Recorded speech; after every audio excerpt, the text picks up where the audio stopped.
ኢኮኖሚ ውስጥ የውጭ ምንዛሪ እጥረት የለም በአጠቃላይ በኢኮኖሚ ደረጃ ማለት ነው እንደነገርኩ ለምሳሌ እኛ ክምችት የዛሬ አመት ተኩል እንደርስበታለን ያለውን ዛሬ ደርሰናል ኦሬዲ ይሄ የሚያሳየው የተሻለ ሁኔታ እንዳለ ነው ግን ምንድነው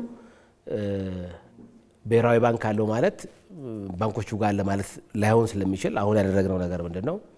አቅርቦቱን ማሳደግ ነው ለአራት የ3 ወር ፕሮግራም ወጥተናል አይታል ያስባለሁ በየሁለት ሳምንቱ ጨርታ ያወጣን ነው ማለት ነው ይሄ ለምሳሌ አንድ ባንክ የውጭ ምንዛሪ የሚያስፈልገው ገና በጥር ከሆነ ዛሬ መጋፋት የለበትም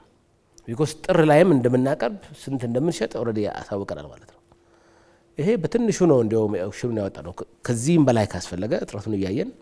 ምንድነው አንድ ማረግ የምናስበው አጠቃላይ ኢኮኖሚ ውስጥ ያለውን የፍላጎትና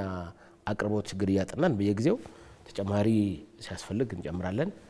የውጭ ምንዛሪ ጥረት ሳይሆን የውጭ ምንዛሪ አዲሱን አስተዳደር ያለ መረዳትና በአግባቡ ያለ መምራት ችግር ነው ያለው ከኢኮኖሚ ውጪ ያሉ ግን ደግሞ ነገሮች አሉ እነሱንም ማየት ያስፈልጋል በተለያየ ምክንያት ይሄ የትኛውም ኢኮኖሚ ውስጥ አለ ወሳኝ የሆነ በኢኮኖሚ ፍላጎት ኖሮ ሳይሆን የውጭ ምንዛሪ የሚፈልጉ አሉ ይሄ በባህሪው ለምሳሌ ካፒታል ፍላይት ገንዘብ ማሸሽ የሚፈልግ ወይም ህገወጥ ለፖለቲካ ምክንያት ለካንዳንዲ ሐዋላ ተቋማት ዝም ብለው ዋጋ እንደሚጨምሩት አይነት ማለት ነው ይሄ አለ እሱን እንደ መንግስት አቅም ስላለን ያስተካከል ምን መጣው ነገር ይሆናል የውጭ ምንዛሪ የአይኤምኤፍን በቀደም ሪፖርት አይተ ሊሆን ይችላል